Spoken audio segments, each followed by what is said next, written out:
if you have any doubts regarding the barriers that I had explained, then you can please ask me any question related to the barriers.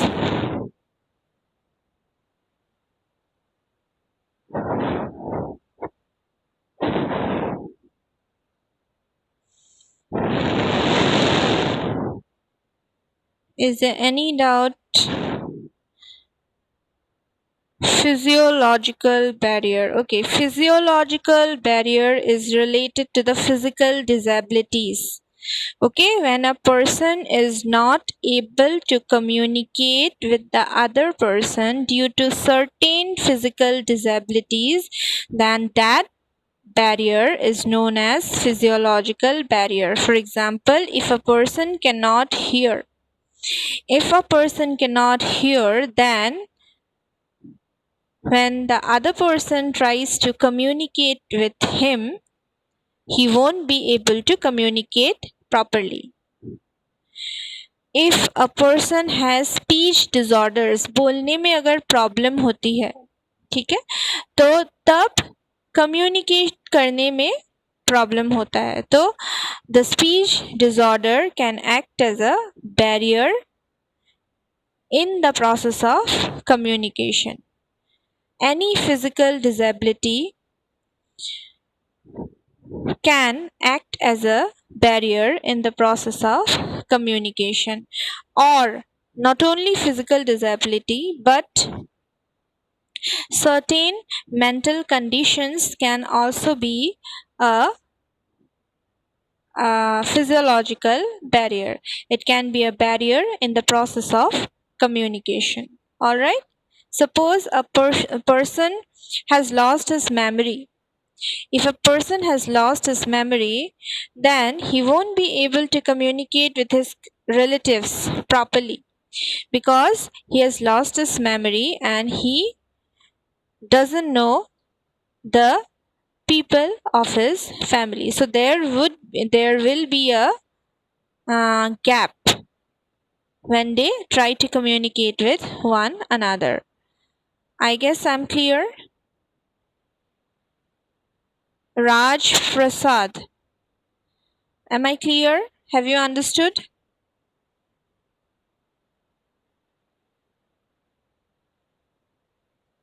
Psychological barrier and physiological barrier are different from one another. Okay, physiological barriers are related to certain disabilities, medical conditions, ठीक है.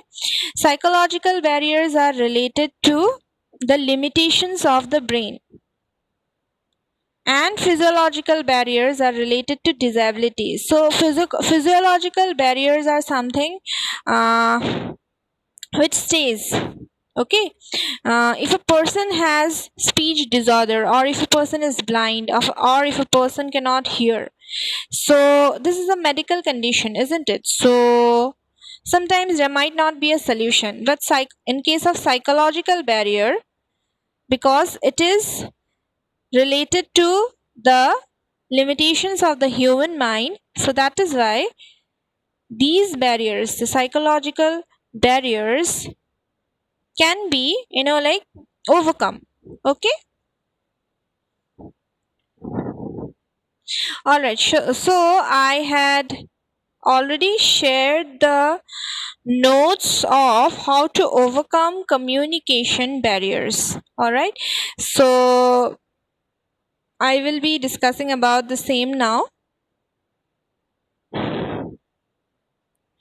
Okay, I have another question for me. Emotional barriers. So emotional barriers are related to our emotions. Okay, uh, whenever we are angry, and someone tries to talk to us, someone tries to have a conversation with us, we don't feel like having a conversation at that point of time, isn't it? Whenever we are angry, we don't feel like having a normal conversation with anybody. And even if a conversation takes place, what happens is that it is not an effective communication because the person who is angry is in some another zone. So, emotional barriers are related to the human emotions. The different emotions of a human being can sometimes act as a barrier in the process of communication. Otherwise, it's all well and good. Emotions are necessary. Emotions are something that make us human. If we don't have any emotion, then we'll be robots, isn't it? So, definitely, emotions are a very important part of our life, and we need to show our emotions at time. Otherwise, the other person won't be able to understand. But sometimes, when we don't have a control over our emotions, then at that particular moment, emotion, a particular emotion can act as a barrier. All right. I hope Deepam, I'm clear now.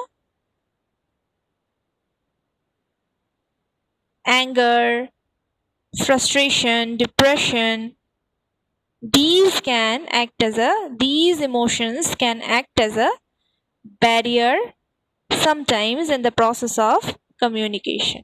All right. Physical barriers. Okay. Physical barriers are basically related to uh, barriers such as geographical barriers, then noise, then if there is some kind of, if somebody is shouting and you're trying to communicate with the other person, you won't be able to, isn't it? So any disturbance or any interference that reduces the clarity and effectiveness of the communication, that is a physical barrier, or that can be termed as a noise. Okay. So, and uh, physical barriers can also occur due to distance, when there is a distance between the sender and the receiver.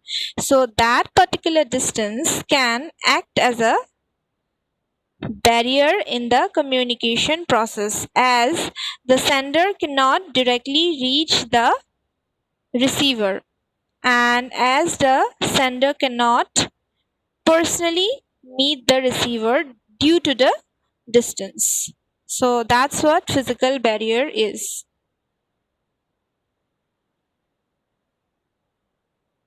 Krishti Pegu, I hope I'm clear now. So, shall I move ahead?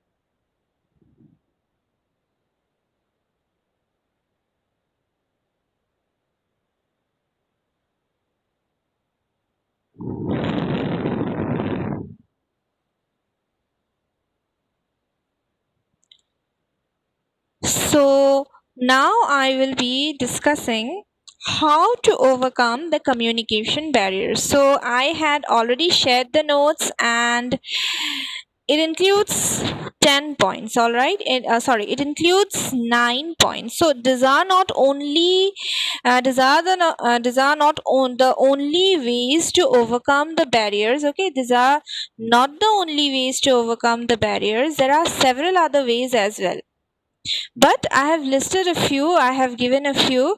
And so if you get a question related to the this, then you can answer it accordingly. Okay, but first of all, you need to understand what are the barriers, what are the types of barriers, and then you will have your own solutions. You'll have your own solutions, that how to overcome psychological barrier, how to overcome uh, cultural barrier, or how to overcome any language barrier or gender barrier. So once you understand the barrier, you will have the solution, that how to overcome. You'll have your own understanding of overcoming that situation or problem.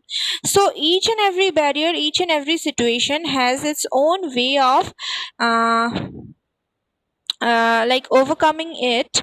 So even if you like in the exam, even if you don't mention these 9 points that I have shared with you all, you can also write it from your own, depending upon your own perceptions and your own thoughts. But it has to be, again, I am saying, again, I'm repeating, it has to be something that is relevant and that should be logical. It should not be illogical. So, just to give you an idea, I will talk about 9 ways of overcoming communication barriers. So each and every barrier has its own way of like overcoming it, tackling it, and reducing it. So I will be discussing overall how to overcome all the barriers. Okay, I will be explaining you how to overcome all the barriers, and it's a general way of overcoming the barriers of communication. So you can also do one thing. You can just take out the notes that I have shared with you all just before some time. So you can take out the notes and just see, and then I will be just explaining it to you all. Okay. So the first point is overcoming perceptional barriers. The first way to overcome communication barrier is to overcome perceptional barriers. Now, what is perception? Do you know what perception is? Do you know what is perception? Perception is basically the ability to hear, to become aware of something through the senses. Okay, when we have a thought regarding something, when we have an opinion about something, so the way we share our opinion, the way we think about that particular thing, that is nothing but that is perception. Every individual has his or her own perceptions regarding uh, different things. So my perception and your perception might be different. My level of understanding and your level of understanding might be different, might be opposite as well. So depends upon the individual, it depends upon that particular person how he or she overcomes the perceptional barriers. So this is one of the main problems in the process of communication, perception. So when I am sharing a message with you all, you might not understand the meaning that I am trying to share. You might understand something different. Your perception, your thought might be something different. Your understanding might be different. So, in that case, there will be a miscommunication, isn't it? So, we need to try to overcome all these perceptions, all the negative perceptions, and try to understand the actual meaning of the uh, whole information or opinion or the idea. So we need to try to overcome the negative perceptions and try to understand the accurate or the right meaning of the message that has been shared. All right.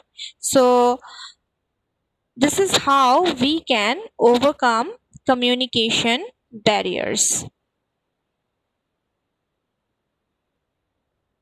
Next is effective listening. Now, effective listening means when you listen to the speaker properly, when you are a good listener, when you are an active listener. So, listening to plays a very important role in the process of communication. The speaker and the listener, both of them are very important part of the communication process. So listening plays a very dominant role in this process. Now if you, being a listener, if you do not listen to the speaker properly, then definitely that will cause a hindrance, that will block the path that is going to stop us from communicating effectively. So that is why if you are the listener, you should always try to listen to the other person properly. You should always try to understand the other person properly who is trying to share some information, who is trying to share some opinions. All right. So, if we practice effective listening, if we start listening to the speaker properly, then definitely we can overcome a lot of barriers. A 50% of the problem will be solved if you listen to the speaker properly, because you will collect all the information. If you don't listen to the speaker properly, if you filter and listen, then definitely you won't be able to understand everything, or you won't be able to collect all the information. And if you do listen to the speaker properly, then you will be having all the information. You will have no, will not have any doubt, will not have any, will not misunderstand the speaker, or you will not be like in a difficult situation later on if you listen to the speaker properly when he or she is trying to give you certain information. All right. So by listening to the speaker properly, what we can do, we can overcome the barrier of communication. Next is create synergistic environment. So synergistic, you can also write down or just remember one thing. Synergistic means harmony. Okay, harmonious, peaceful. Okay, now we need to try to, before communicating with anybody, the environment where we are trying to connect with one another should be something that should have a positive, that should have some positive vibes. If you are trying to connect with somebody where the vibes are too negative, where the vibe is too negative, then you won't be able to understand one another or communicate with one another properly. So that is why it is suggested that before communicating with anyone, you should take care of the environment. You should try to create a harmonious, a peaceful, a healthy environment, because in that way you will be able to interact with one another properly. You will be able to understand one another properly. If the environment where you are meeting and trying to connect is a mess, then you won't be able to communicate properly. There won't be any effective communication. All right. So by creating a synergistic environment, that means a peaceful or a harmonious environment, you can definitely overcome certain barriers of communication. All right. Excuse me. Next is to convey emotional contents of message. Now, whenever we are communicating, we are human beings, isn't it? Whenever we are sharing a message, whenever we are sharing some opinion or some thoughts, we have some emotions attached to it. We have certain emotions attached to it. So we need to try to show our emotions. You shouldn't be someone who sounds like a robot, because a robot doesn't have any emotion, isn't it? So you should show, whenever you're trying to share some information, opinion, you should also try to show the emotion that is related to that particular topic. In that way you will be able to reach the sender, you'll be able to reach the receiver, and the receiver, it would be easier for the receiver also to understand you, to understand your speech, your message, and your emotions. So in this way, both of you can have a good conversation and you will have a good relation with one another.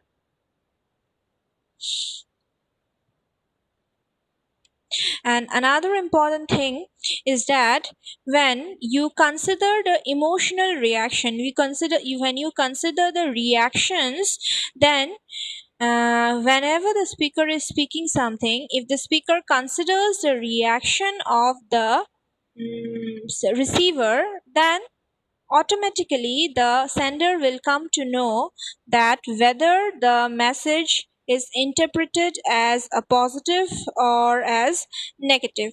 So that is why you should take care, one should take care of the emotional reactions. We need to show our emotions, but we also should know how to control it. We need to show it, but there's a limit to everything. So shouldn't cross that limit. So whenever you're trying to say something to make the other person realize the importance of that particular information or that particular opinion, you need to show your emotion and at the same time also understand the emotional reactions of the receiver. So in that way you will be able to understand whether the message is understood or it is not understood. All right. The next point is use appropriate language. Now, language barrier, regarding language barrier. So, why does it arise? Why does language barrier arise? It arises because of differences in language, isn't it? There are several language in our country, and there are several language in this world, isn't it? So, if we are trying to connect with a person from a different like country or maybe a different state or a different culture, if that person speaks a different language, I won't be able to understand what he is trying to say, or he won't be able to understand what I am trying to say, isn't it? So that is why you need to use a common language whenever you are communicating. You need to find out a common language so that you can communicate with one another. So I guess you have seen in movies and also, like when the two people of different countries communicate with one another, when they use their own language and both of them cannot understand each other's language, there is always another person, there is always a third person who acts as the translator. Now that person's work is to translate the language. So I am an Indian. Suppose I have gone to Japan, and then I am having a conversation with a Japanese, and he's using his own language and I'm using my own language. Both of us don't know each other's language. We won't be able to communicate with one another, isn't it? Because we won't be able to understand the meaning, decode the message, isn't it? So there is another person who is the translator. So that translator is going to, whatever I will say, that particular translator, that particular person is going to translate whatever I am saying in his language, in the Japanese language, and then whatever the Japanese person is saying to me, he will be translating it to me in the language that I am using. So generally what we need to try is we need to find out a common language so that we can communicate with one another, or in extreme cases there has to be someone who can translate, isn't it? So in this way we can overcome the communication barrier, especially language barrier. Next is proper channel. Another important part of the communication process, as I had already explained, is proper channel. Channel plays a very important role. So you need to figure out the right channel. You need to know what channel should be used uh, so that uh, there is no misunderstanding, so that there is no problem. So for example, if it is for something that is related to negotiation, persuasion, so then face to face communication is the best way of communicating. So you can choose the this channel of communication, that is face to face communication. Or else if it is something official and you need to keep that, so face to face communication or oral communication won't help. You need to document, you need to keep certain proof regarding that. You need to keep certain documents related to that particular information. So then written communication is preferable. So in this way you need to pick up the right channel of communication so that there is no misunderstanding or there is no problem in between both the person and mm, the communication can take place properly.